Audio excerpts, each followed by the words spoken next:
Welcome to this workshop on how to use keyframes in Adobe Premiere Pro. This is part of a workshop series on compositing techniques in Premiere, and in the next few minutes I'm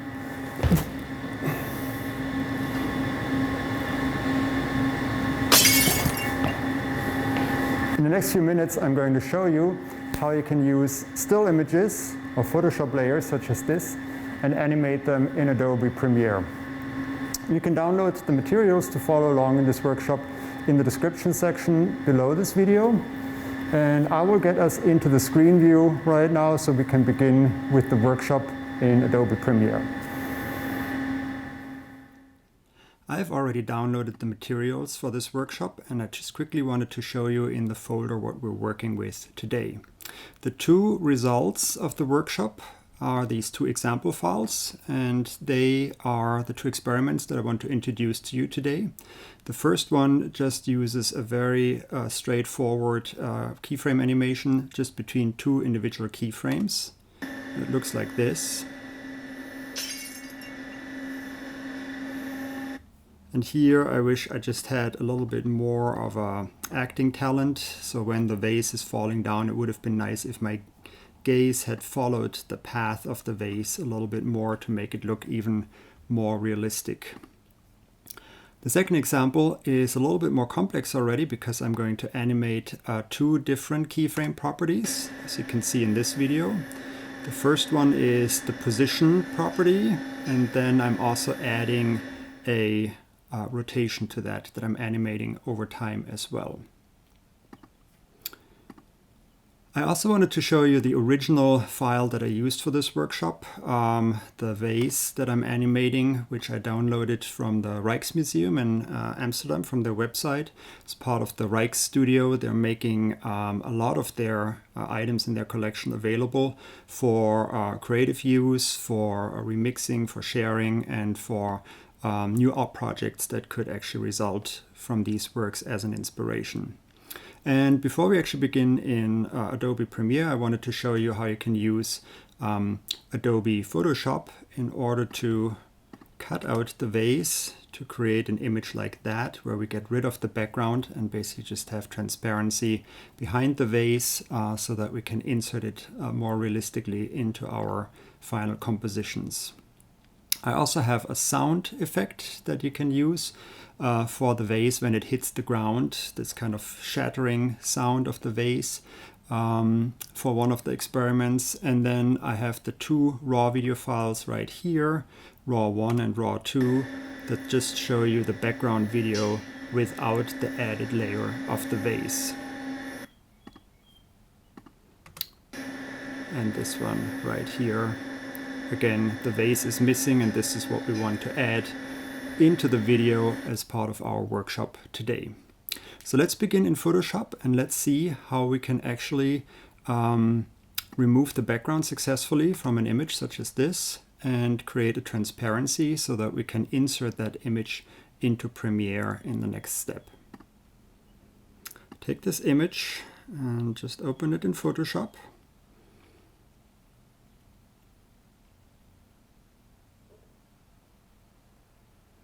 And everybody is probably having their own favorite tools for cutting out content in Photoshop. I very much like the polygonal lasso tool right here in the tools palette. So if this ever is set just to the lasso tool, if you click on that little triangle in the bottom right corner of this tooltip, you can actually choose the polygonal lasso tool. And I usually like to zoom in, so either using the zoom tool, this magnifying glass, or just a keyboard shortcut of Command plus to zoom in or Command minus to zoom out on the Macintosh. I guess on the PC this will be Control plus and Control minus, so you just have to try this out.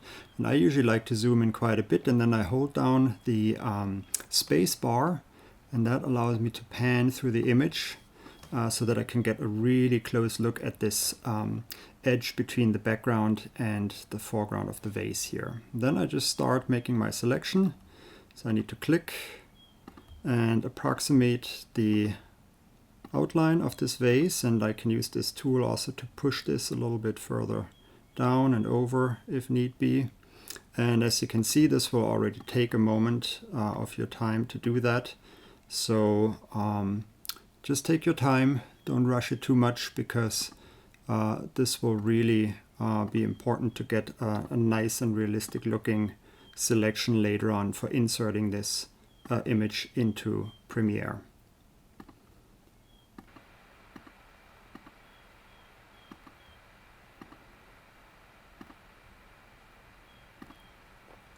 So with this vase, we actually have an interesting situation where we have some of the background showing through parts of the vase. And so if you want to include this as a transparent area as well, you actually need to subtract your second selection from the first selection you've just made.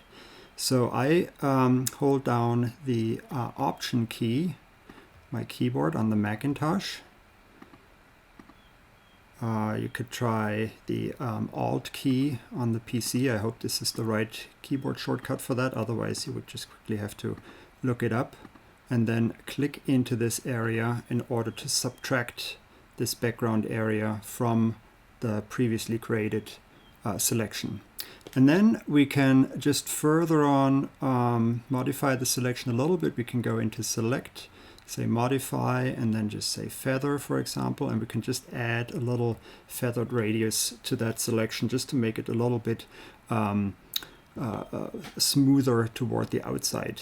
So I type in number 2 right here. That kind of smooths out my paths here just a little bit.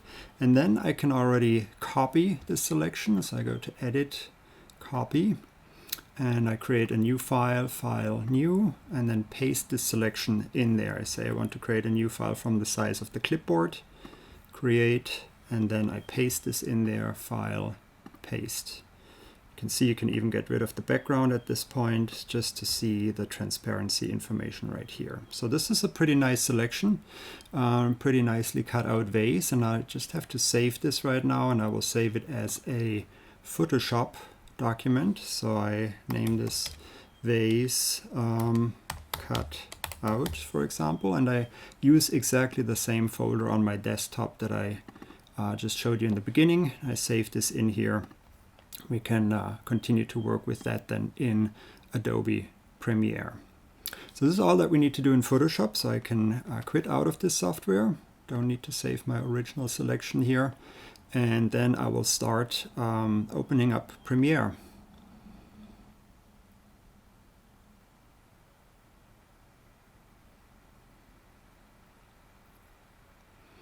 All right, we want to create a new project. So I click this button and then I give this project a title. So this may be Compositing Experiment 1, for example, and I want to save this in the materials folder, the folder that I showed you in the beginning of the workshop on my desktop. So it's really, in general, a very good idea to keep all of these materials together whenever you're working on a Premiere project or a video editing project, to keep one folder as the source folder for all of the materials that you'll be working with. You can still create subfolders in that location, but to save all your files in one location is going to really help you out in the end when you also want to make copies, backups, when you want to retrieve data and files. This will all be a really good idea to save you a lot of trouble in the long run. And then we need to import our media to start with this work. So I just simply double click into this area where it says Import Media to Start. And I need my raw footage, obviously, for clip number 1, and for clip number 2, I need my shatter sound, and I need the cutout vase that I just created in Photoshop. You see, I don't need anything else from this list, so I am good, and I can say import. I actually held down the Command key while I selected multiple items in here. So this will be really helpful if you want to import more than just one item into Premiere. It's working with the Command key on the PC. I hope it is the Control key, so bear with me. If that doesn't work, you would also have to look up that shortcut or just do individual imports, which also shouldn't be too bad. So I hit import right here, And that will get all of my source files into the project window right here. Since I have one Photoshop file with only one layer, I just want to import the individual layer that I have cut out here. Say OK. And then in my next step, I need to make sure, first of all, actually, if you don't see a window that looks like this, where we have our source window in the top left corner, our program window in the top right, timeline window in the bottom right, and then the project window in the bottom left corner, you may need to go to your Windows layout right up here and say Windows Workspaces and make sure that you are in the editing workspace. This is what we're working with pretty much throughout all of the workshops in this class. Let's actually set up a new sequence, and I know that you will probably have video materials that range and that vary in their pixel dimensions and their frame rates and their compression rates. So having a standard size sequence and a standard sequence with your standard parameters will be really helpful. We do that by going to File, New, Sequence. And then I always use the digital SLR folder that is in the available presets on the left-hand side.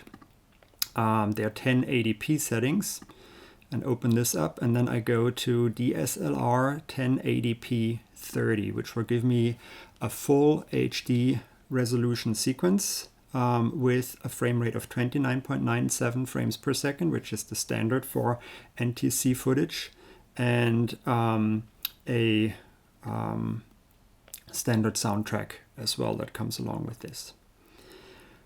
So now that we have our sequence, there is something in our timeline window, and there's also a new item in the compositing window that's just titled sequence.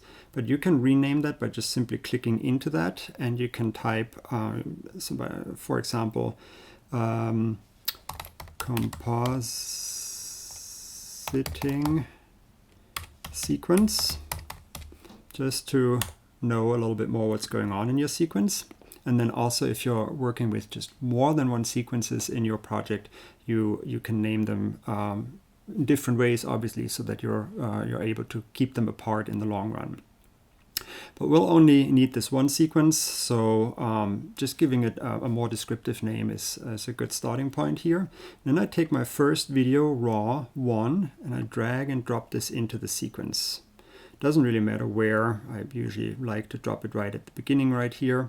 And now you can already play that back and give it a try. So use the playback button here, or alternatively you can also use the spacebar on your keyboard in order to play and then to pause that footage too. There is a chance that your footage does not fit immediately into the sequence window, so it's either way too big.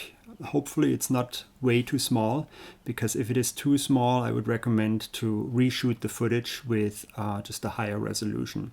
But if it is too big, you can double click on your footage in the V1 track right here, which will bring up your footage in the source window. And under Effect Controls, you can go to the scale of your footage right here, which directly influences the scale of this video track on your video canvas in the program window. Mine is just fine the way it is, so it is at 100%, filling completely this HD, full HD frame that has a resolution of 1920 pixels across and 1080 pixels from the top to the bottom. But if your video footage looks differently, if you need to shrink it down a little bit or just slightly enlarge it, you can use this property right here in your effects control window under scale in order to adjust that. Now, the next step would be to actually bring in our vase and to first of all make sure we have a good starting point for where this animation of the vase falling down actually begins. And so I can first of all zoom in a little bit more so I see this footage right here in the compositing sequence a little bit clearer. And what I do is I take this handle in my scroll bar at the bottom of the window and I simply click on it and then pull it either left to enlarge my view or right to shrink this view a little bit. And now I can also take my playback head and I can just scrub through the sequence a little bit more easily. So let's say we want to start with the falling of the vase right here. At this point in time, I'll just grab my layer of the cutout vase from Photoshop. I drag and drop this into my sequence like this. And here you see already that there's a mismatch in the size of this layer. It is way too big. I just see a very small portion of my vase. And you also realize that I only get a very small, almost like a thumbnail or stamp size kind of representation of this image in my track, in video track number 2. So I can extend that out by carefully moving my mouse over the end point of this track. You see how the mouse is changing to this arrow, this red arrow that points to the right hand side. I now simply click and drag this arrow, and that allows me to already stretch out the temporal dimension, just the duration of this still image, quite significantly. And you can keep changing this throughout your project and adjust as needed. But now let's take a look at the size of this layer that we brought in. We can again double click on this, bring it up in our source window, and then go to the effect controls and do exactly the same what we did before with our video track. I go to the scale property, and this time I click in it and drag it to the left to scale it down quite a bit. I realize you can also click into it, and I realized that probably right around 10% is a good size for that. And since it's probably not going to fall, very vertically like that, just to make it look a little bit more naturally falling, I also give it a slight rotational angle right here. So probably 15 degrees or something like this.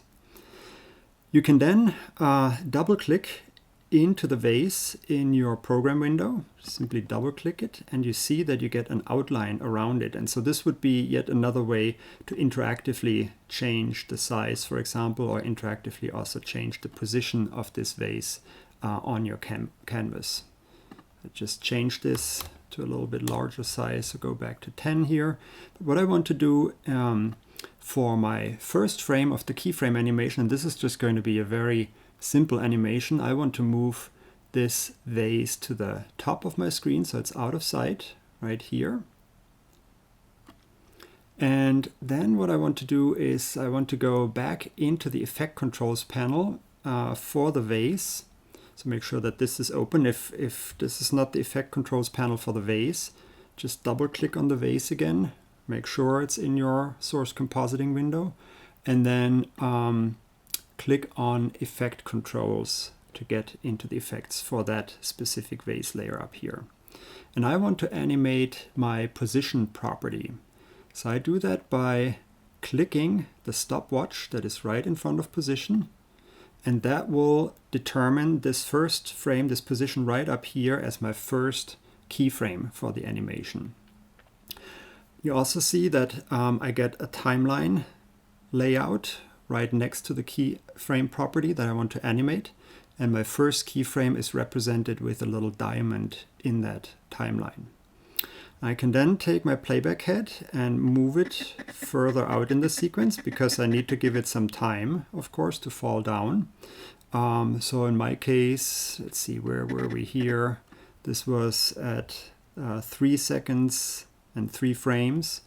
So, and I can move my playback head either up here or down in my sequence, and you see that both of them are actually updating at the same time. So I want to move it out maybe 15 frames or so, so 3 seconds and 18 frames, and then I want to set my second keyframe right there. So I do that by just changing now the vertical position of my vase, which is the second property in the position setting, and I move this to the right, and so you see it's already moving across the screen. I move it so far that it's just out of sight at the bottom of my screen right here. And then you can already play this back and see if your playback speed is correct. So let's give it a try. Yeah, and this looks pretty good. There we go, there's already a vase falling down. And you already see the power of keyframes is we only had to set a starting keyframe right here, and then an end keyframe right there at the end of the animation.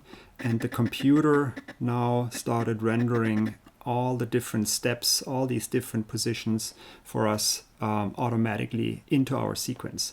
So unlike a stop frame animation where we had to move this vase step by step, frame by frame, by hand, now we just need to specify the beginning of the animation, the end of the animation, and if nothing changes in terms of the path that this vase is taking between in and out point, the computer automatically renders all of these frames in for us. So the last thing we need to do is we just need to make this a little bit more convincing by adding this crashing sound right here when the vase is hitting the bottom, the floor of the studio space. And so I go back to my project window and I simply drag and drop the shatter sound, shatter.aiff, into my sequence and place it at the bottom into audio track number 2. And then I'll play back and see how convincing this looks. Go back to the beginning, hit my space bar.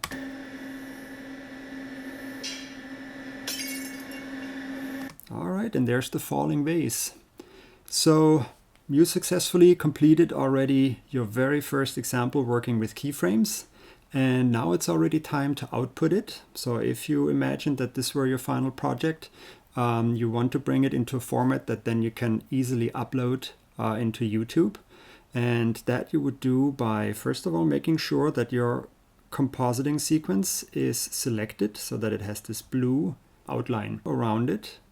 If anything else was selected, just make sure that you click one more time into your compositing sequence so that the blue outline appears around it.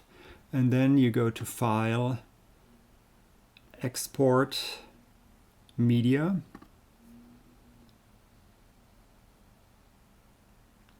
And now you can preview this. Okay, this looks pretty good. There's the vase.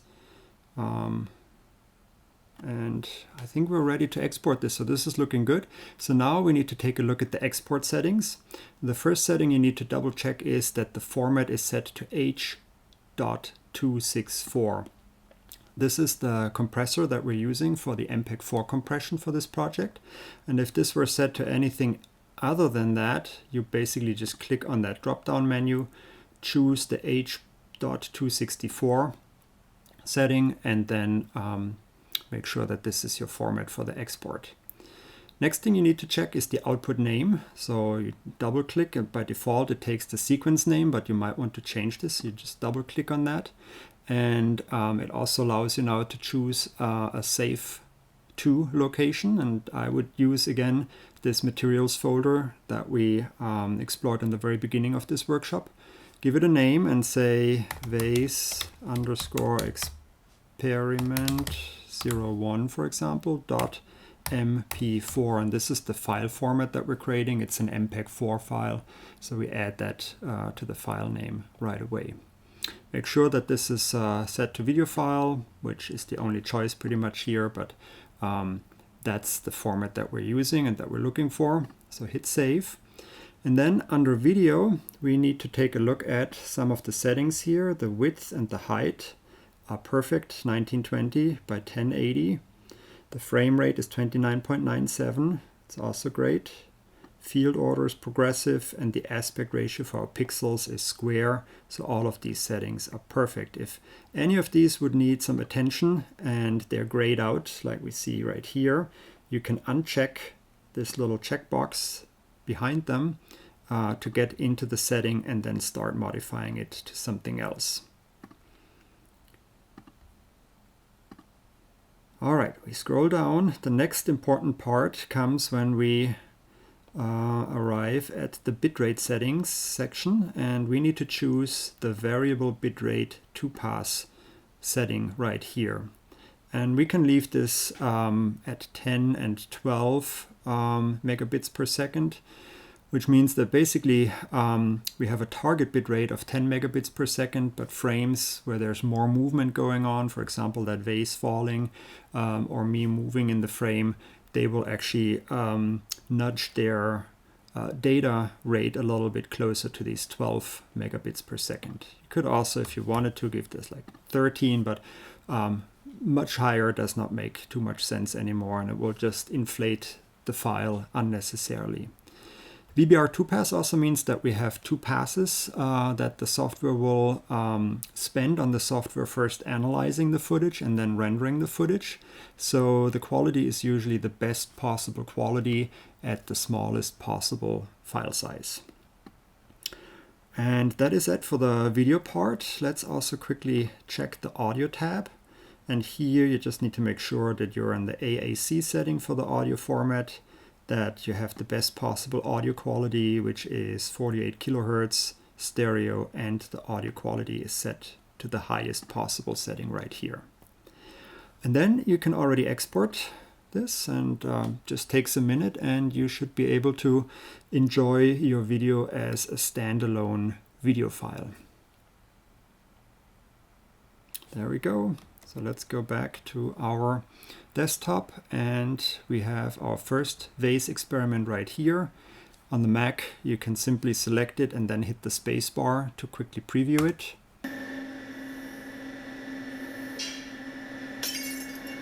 There we go. All right, this looks pretty good. So we are ready to move on to experiment number 2, which will already be a little bit more challenging because we will have to juggle more than just one properties that we set keyframes for. And then within each of these properties, we'll also set multiple keyframes in order to adjust the behavior of the still image object closer to the behavior also of the video that interacts with it. So let's get started.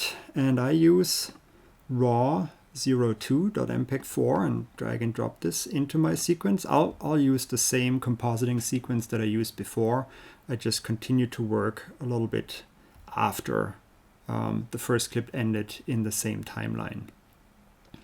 And so here it is important that we have a starting point for the animation, which is right here, where I start moving my hand toward the right hand side. And so this is where also all our keyframes will need to start very soon when we actually bring in our vase. So let's do that first. Let's bring in the vase layer. Drag and drop this in here, and we actually need to have it continue throughout the whole sequence. So I place it in the very beginning of at least this video track for the sequence, and then I modify its endpoint by moving my mouse closer to the endpoint and then just dragging it out so that it covers the same duration as the video track covers. Again, my vase layer is way too big for my footage here, so I double click into it in the sequence window, bring it up in my source window, go to Effect Controls and change the scale to 10. We know this already from the previous experiment. And then I can double click into it in my sequence so it's a little bit more manageable, and I can already move it to where my hand is right here. So I need to make sure that this is truly where this begins. Yeah, somewhere here. This looks pretty good. So that means in the very beginning of this video, the vase is just sitting there like this. And then right here in this moment, this is where we need to start animating it. Since we explored in the first clip a little bit more the idea of gravity, so things just falling down, in this second experiment it will actually be rather charming to bypass the laws of gravity a little bit and imagine that the vase exists in a kind of a weightless space or in zero gravity, so to say. So we'll do that by modeling the behavior of the vase and making it behave as if it were actually floating and as if it were in a zero gravity environment. So let's start first with the movement of the vase, and then we can add the animation of the second property afterwards. So we double click into the vase layer, which is in track V2, to bring it up in the source window. Go to Effect Controls, and again, I just want to make sure that we're here at the right point with my hand. So right here, this is where we start. So I put my playback head right here, and this is where we begin to animate the position property of the vase by clicking into that stopwatch icon again. So to enable keyframes for this property. And then I need to advance the footage to this point right here, where I send the vase off and my hand comes to a standstill right here. So I take the vase, double click into it, and just drag it over a little bit, like this. And what we see here is this line of dots, and these dots, they already illustrate how far or how fast actually this vase is moving when we move it from keyframe number 1 to keyframe number 2. That was automatically set for us just by simply changing the position of the playback head and then also changing the position of the layer that we want to animate. And then after that, of course, I want to continue with this movement. So I want to give it a little bit more space right here. So let's see where we are in terms of time. We are at 12 seconds and 11 frames. So let's move it to possibly, I don't know if this is already too much, but around 14 seconds right here. You can always use your arrow keys on the keyboard. Arrow left goes backwards in time. Arrow right goes forward in time. And then move your vase all the way over until it actually disappears from the screen. So I use the position property. This time I use the horizontal position property. I just continue the movement till it disappears completely off the screen. And the idea here is that the dots, the distance between the dots in the first part between keyframe 1 and 2 should somewhat be the same as the distance between the dots between keyframe 2 and 3, so that we have a somewhat consistent movement here. And we can just see for now how this looks like. It won't be perfect, but just to get an idea already. So I play this back. All right, and you see, since we have a linear movement, but the movement of my hand is kind of accelerated and decelerated at the end, we have this discrepancy right here in the middle part where the vase already separates from my hand and then awkwardly matches up at the end here again. So we want to address this a little bit by just changing the middle part somewhere in between keyframe 1 and keyframe 2. By taking that vase and moving it closer to the hand again, so that when we take a look now, it should already behave a little bit better. There we go. So this already looks much nicer than what we had before. Good. So I always try to keep my keyframes as few as possible and as simple as possible. You can, of course, take keyframe assessments at different time periods as well. Divide the distance between this keyframe and that keyframe and say, okay, maybe I need to move it even a little bit closer here. But in general, keeping these keyframes as spread out as possible and using as few of them as possible creates the most elegant animations in the end. There we go. So now let's also add the rotational angle to that as well. And so, of course, the rotational angle should also start with its animation and with the keyframes that we have to set for it at the moment where we begin to move the vase and where the position property changes. And you can hold down your Shift key on your keyboard and then navigate through your keyframes, and it will actually make the playback head jump and stick to your individual keyframe. So if you want to match a keyframe in one channel or for one property, you can actually, with the keyframe in another property or another channel, scale or rotation, for example, in this case rotation obviously, you can navigate to keyframes directly by holding down the Shift key while you're actually dragging the playback head. So let's start with our rotation and enable keyframes and animation for that channel as well, or for that property. So we click again onto the stopwatch icon right here, and that will automatically set our first keyframe. Now let's move to the part where I push away the vase and where we have the last contact between my hand and the vase, and give it a slightly different rotation there already, so possibly 35 degrees. You see, by doing that, I create more of an overlap between my hand and that vase again, so I need to go back and also change the position here just a little bit so that it looks more natural here. And then I want to go all the way at the end, because not only do I want the rotation in this part of the animation, but I also wanted to continue to create this idea of a weightless, kind of a zero gravity space. So I need to go to the very end here, hold down my Shift key on the keyboard again, and then make my playback head stick to this last keyframe for my position animation. And then I go to the rotation property and I change this and say, for example, 180 degrees. And just play this back and see what this looks like.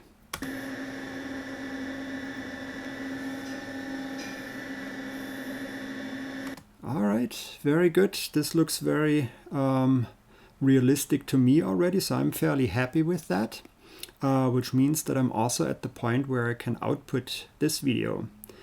Since we're in the same, let me just zoom out here a little bit, in the same sequence that we also started to work with experiment 1, I don't want to export both of them now. So if I basically just clicked into the sequence and said File, Export, Media, I would start my export right from the beginning of the sequence right here, and then it would go all the way to the end right here to this last frame. But I only want to export this area right here, and I can do that by setting an in point. So I move my playback head and it automatically jumps to the beginning or the end point of this video track automatically. So I move my playback head there, and then I hit the I key on my keyboard, and then I move it to the last frame in here, and you might need to nudge it just a little bit back using the arrow keys, and hit the O key on the keyboard to set an out point. And now you see this slightly a brighter gray area on top of the video track. That signifies that I made a selection, and that only everything between the in point and the out point of this selection will be exported. So I can do that by then going to File, Export, Media, and again go through the same settings as before. Make sure my format is H264. My output name this time needs to be, what did I have before? I had Vase Experiment 1. So now I type in Vase Experiment 2, for example, .mp4. Save that and make sure that I save it in that same materials folder again on my desktop. I go back to the video properties, to the video tab here. Check that width and height are 1920 and 1080 for the full HD resolution. 29.97 frames per second, progressive field order, and square pixel aspect ratio. The bitrate settings are still saved from the first time we exported the first experiment, VBR 2-pass, and 10 and 13 respectively for the target bitrate and the maximum bitrate here. Audio is also still set to AAC, 48 kilohertz, stereo, and the highest possible quality with the bitrate setting of 320 kilobits per second. All right, so I export this. Just wait a moment, and then we can also go back into our Finder in just a second, back to the desktop, and take a look at that exported video there as well. Good. Go back to the Finder. Vase Experiment 2, click on that, hit the space bar, and take a look at the final video.